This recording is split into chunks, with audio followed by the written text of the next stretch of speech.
Well, let's get into it. If you frequent the deconstruction or the Christian debate space, chances are you have already seen this video or people talking about this video. Jasmine, who is this popular creator, she has almost 4 million followers on TikTok. I follow her on TikTok. She's a PK, pastor's kid, used to be Christian, now she self identifies as a witch, spiritualist, and she was on Dr. Daf's show, which is sort of like a Jubilee type of debate where you have 20 people on one ideology going against one person of another. So you have one New Ager versus 20 Christians. And there's already been a lot said about this, just how well she handled herself, how there is sort of like Christian mean girl spirit among some of the women who were sitting and waiting.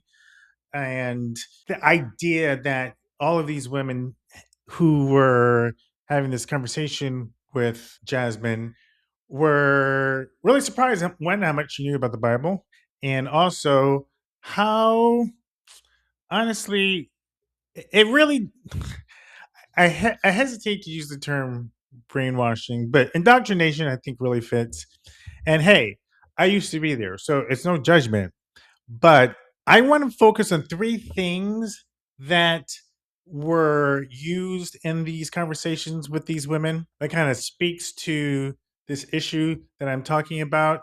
And I think it really goes to show, I think one of the issues that non-believers have when having these conversations with Christians.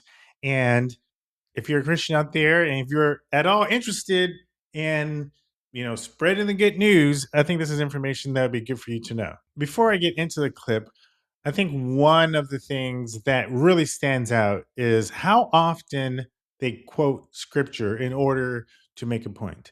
Now, if you're having a conversation with another Christian, that makes total sense. You guys both believe in the same book.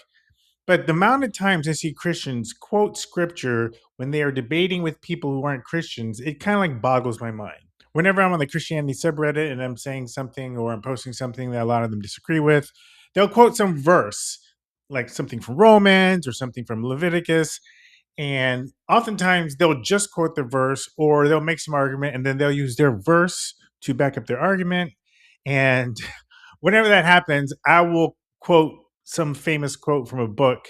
Like I'll say, may the odds be ever in your favor. And then I'll say, see, I can quote books too. It doesn't matter if you quote a book that I don't believe in to kind of prove your point. I don't believe in the book. So you need to use something other than the book to try to convince me that your argument is right.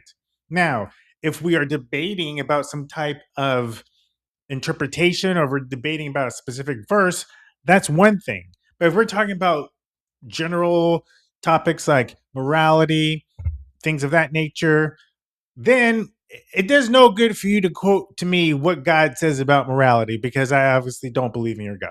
You know what I'm saying? So that's one thing. They kept quoting verses. The other thing is, and I'm going to show a clip that kind of gets into this. And this is something where, well, you just have to see the clip to see what I'm talking about. And I am somebody that does have a thing for logical stuff. So I need things to just make sense. And one of the things that I could not comprehend was a perfect being having a need for imperfection. And that's just my separation. God does not have a need for imperfection. But he created imperfection. So to me, that was a need. Whatever you create, there is a reason in which you create. What was the reason in which God created us? Okay, I don't think y'all could answer that. Okay, with my 30 seconds. Go for it. With my 30 seconds, I'll say this. I think that the way that we approach God matters, right? So Yeah. if we're approaching God with a true curiosity, When it was. like, hey, God, not with any criticism, right? Not Well, I don't think that's any, fair. Well, the Go reason ahead. why I'm saying that is you want to throw out everything that you think you believe and say, hey, God, I From want to the know the slate. truth. Yep. I think all of these things, but they might not be true Yes. about you. Maybe you don't need sin. All of these other things I think you might be projecting on God. It might be worth it, right? If this is the most important thing in our lives, it might be worth it To remove those things. To remove all but of those those things things. weren't present when I was seeking him out. That's what I hope y'all understand. These are You the said when you were a developments. kid, No, right? when I was a kid, 12, yeah. But I think that's a really easy question to have as a child. Like, why did God create sin? And you want to throw all of that But I out. did when I was exploring God, when I left the church at 21, 22, that was something I did. I left the church and I said, God, I'm going to take all these things that confuse me and I'm just going to wait. I'm going to keep praying. I'm going to keep reading my scripture. I will seek out sermons maybe outside of my church. I will look for you and I will keep doing what I believe you have called me to do, which is speak to your people and tell them your message. But I feel weird about your message. I feel uncomfortable in your message. And There I it need- is. What is Yeah, it? there it is. It's the but. It's everything that comes after. But I have to be honest. You Which have is to come fair. to God honestly. So I came to God and I said, but I feel uncomfortable. Which is fair, but I'm saying it could cloud, right? But that's why I said, so show me. When you're asking for guidance, you're allowed to tell God why you're confused. That's why we're asking would for you say guidance. it's too late to ask? Oh, I still have random moments where I'm like, hey, big guy, if you up there, say something and show me. And I will sit and I will listen. And I like to immerse myself in nature like my father does, because he says that's where he experiences God the most. And again, those experiences still don't come through like the Christian God. It's not going to be that format. But I'm saying, would you give the Christian God another chance? Hell no. Cool beans. Woo. Nice. So there are two things there that I think are important to hone in on.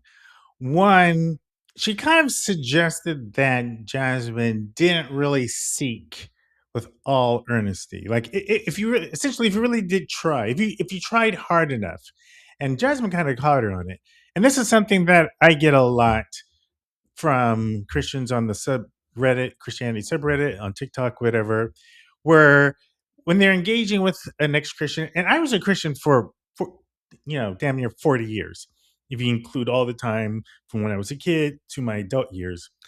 And to suggest that during the times when we were Christian, that we really didn't try, or when we were going through our deconstruction phase, that we weren't really trying to understand God. If you would just try and just let go of all the questions you have and just see what happens, as if we did not do that during the time when we were both deep in our faith and we were going through deconstruction. So that's always a frustrating thing that Christians do. They suggest that you really didn't try hard enough. You really didn't believe. Did you really care? How much did you just let him?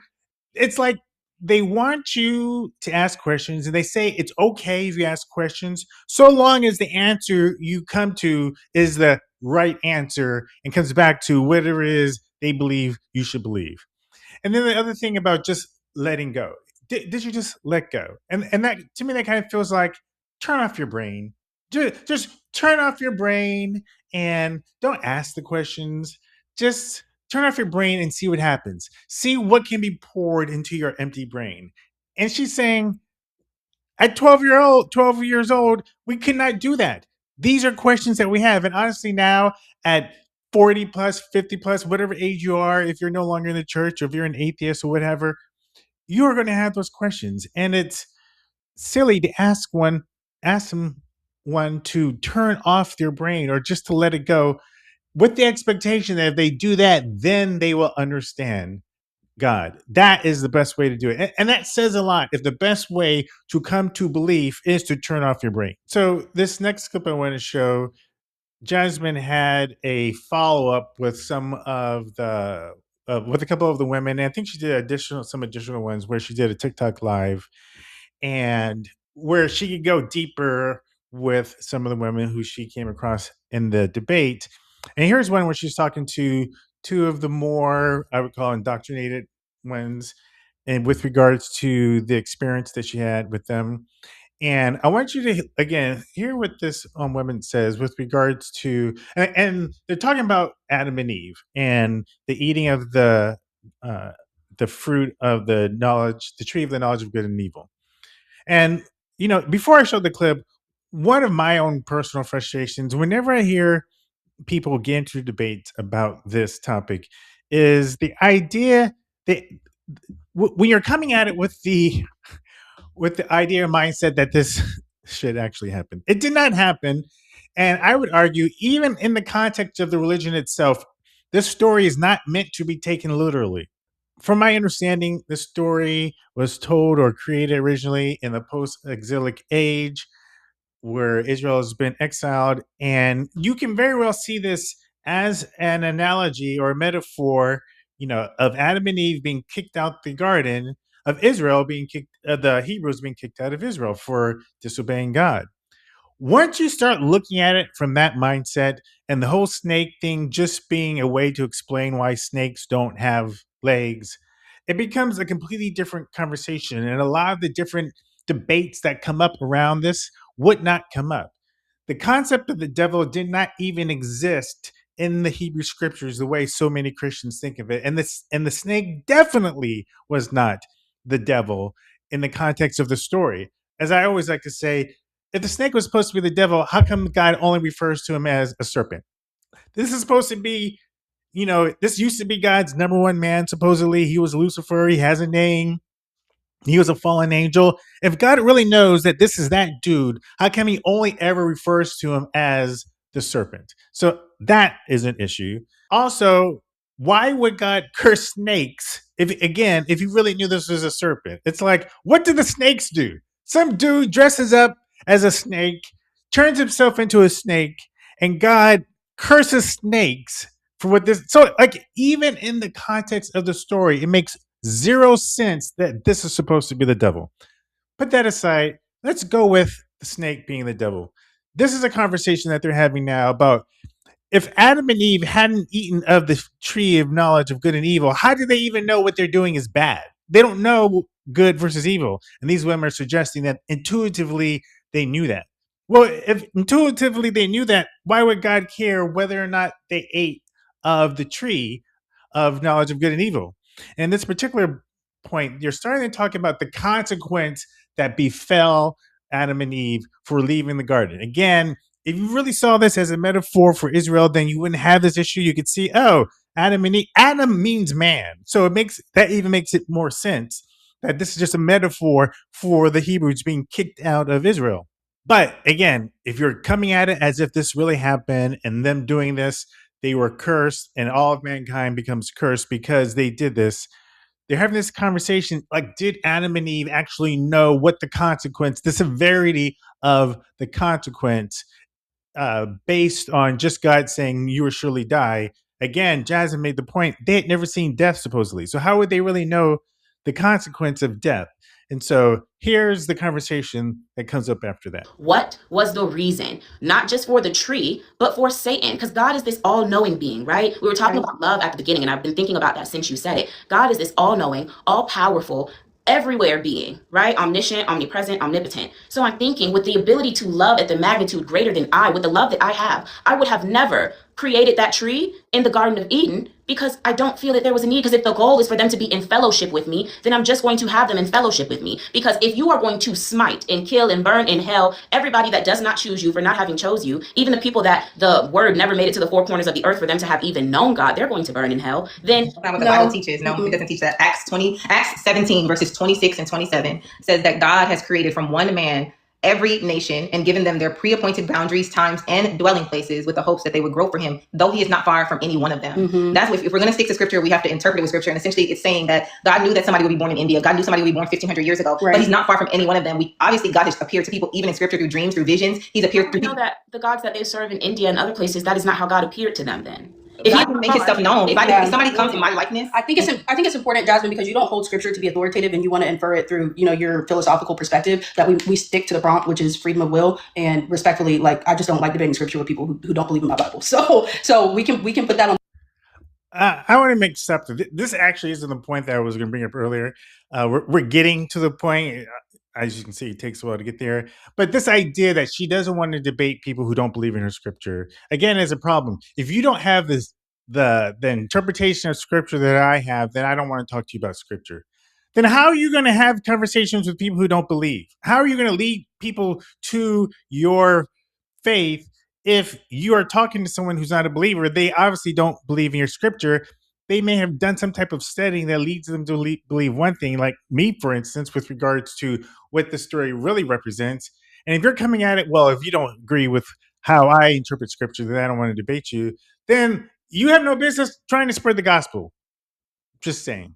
Also, this idea, I like Jasmine's point about, like, why did God put a snake, the most malevolent being in the universe, he sits it smack dab or gives it access smack dab in the middle of these two essentially newborn babies? And there's an argument whether or not they really had the mind of a newborn baby. But even if they didn't, regardless, this is the most cunning, most malevolent being in the universe. You're going to allow that being to be in the middle of your garden, talking to your two only human beings, knowing ahead of time what is going to happen.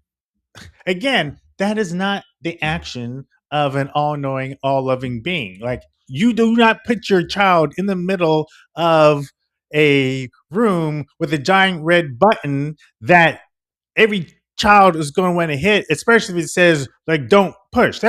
You're inviting them to push it. And again, if you stop looking at this as a literal story, all these questions go away.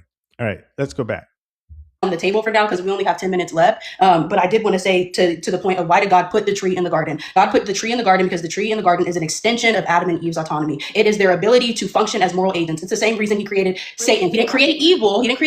He created autonomous angels who would choose who would. real quick. There literally is a verse that says, "I created evil," where God is talking. I don't remember the verse. I'll probably have to find it. You can Google it. But there's literally a verse where God says, "I created evil." And if he created who they believe is Satan, he knew what Satan was going to do, yet he created him anyway. Then by extension, he created evil. If you create something knowing it is going to lead to evil and you create it anyway, for all intents and purposes, you created evil. And this whole idea that you need to have something negative in order to give somebody quote unquote free will, again, is ridiculous. Because I think at some point Jasmine even says, if you go to heaven, you're going to have the ability, there's not going to be anything bad there. Do you lose free will in heaven? And there's some debate about that as well.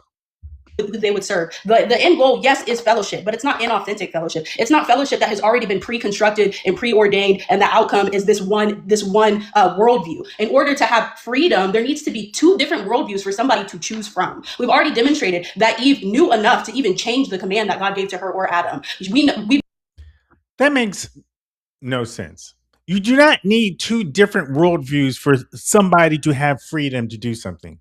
And I think Christians come up with these ridiculous arguments because that is the best way to reconcile their belief in a God that would send somebody to eternal conscious torment.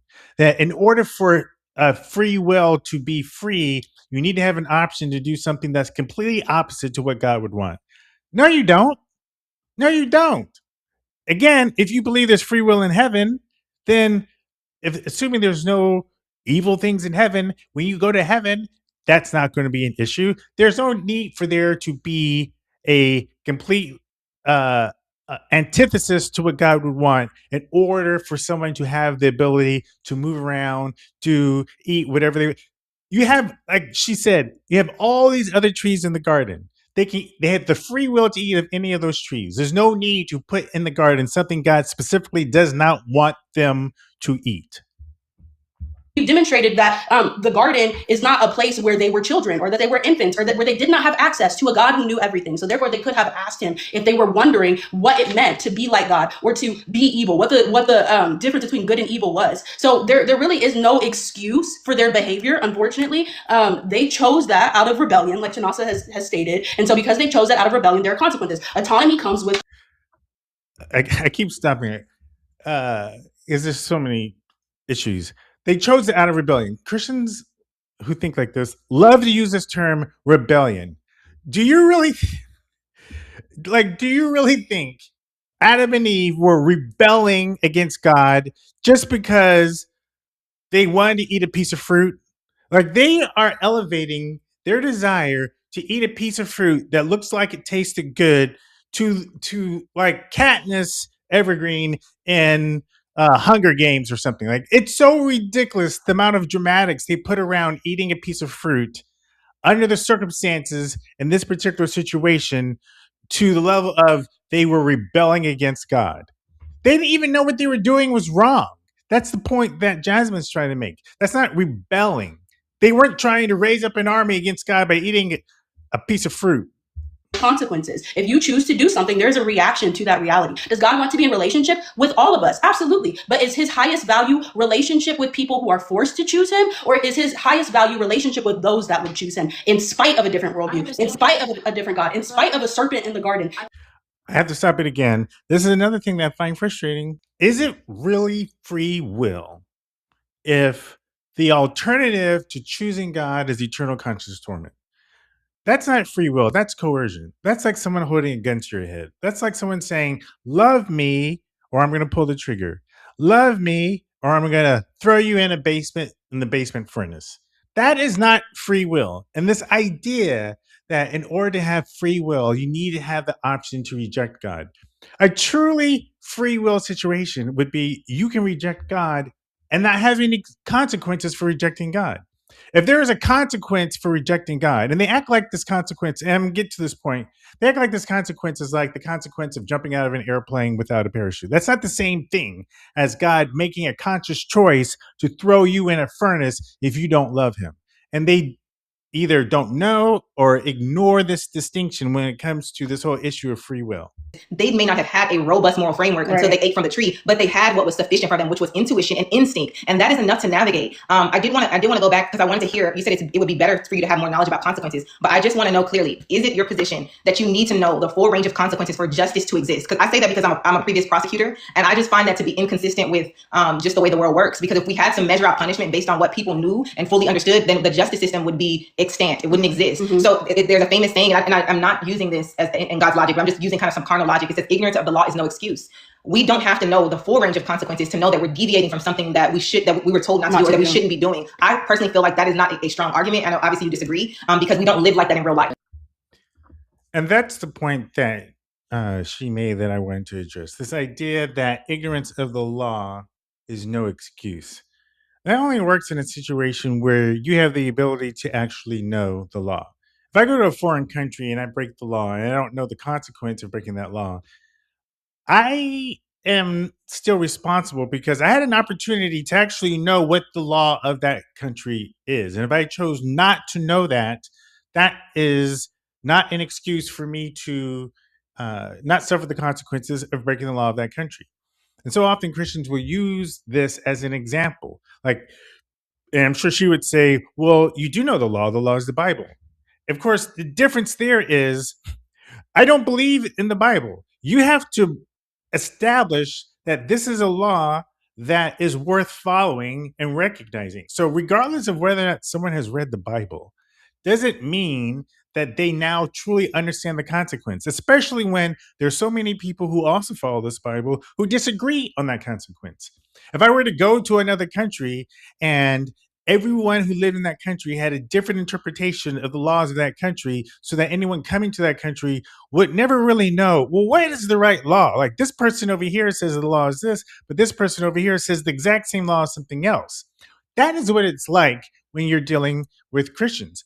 There are tens of thousands of different denominations. A lot of the differences in those denominations are based on how people and what people think about hell, whether or not you even go to hell. So obviously, even the people who follow it don't even know or agree on the law. So under those circumstances, how can you hold anyone else accountable? Anyway, as you know, this is a topic that can get a brother heated. Me, especially. And this idea of hell, this idea of the eternal conscious torment that you're going to suffer if you don't follow this particular belief system, if you don't live and believe the way I believe, if you don't follow God, then you are rebelling. You are choosing to reject God. No, it just doesn't make any sense. It doesn't make any damn sense that an all good, all loving, all just God would have and create a place of eternal conscious torment where you are going to be burning, flesh peeling off your post-life skin for a billion times a trillion years, and then more, all for the crime of not being convinced that he actually exists. It makes no sense. It makes no sense. Anyway, if you've liked this video, give it a like, subscribe. I'm going to try to do more videos on the channel. And if you haven't, check out Jasmine's conversation with these women. Check out the original debate. And let me know in the comments, what do you think? How do you think Jasmine did? How do you think the women did? Are you someone who used to be a Christian? Are you currently a Christian? What do you think about the different topics that were addressed? I would like to know. And I appreciate you watching. And until next time, peace.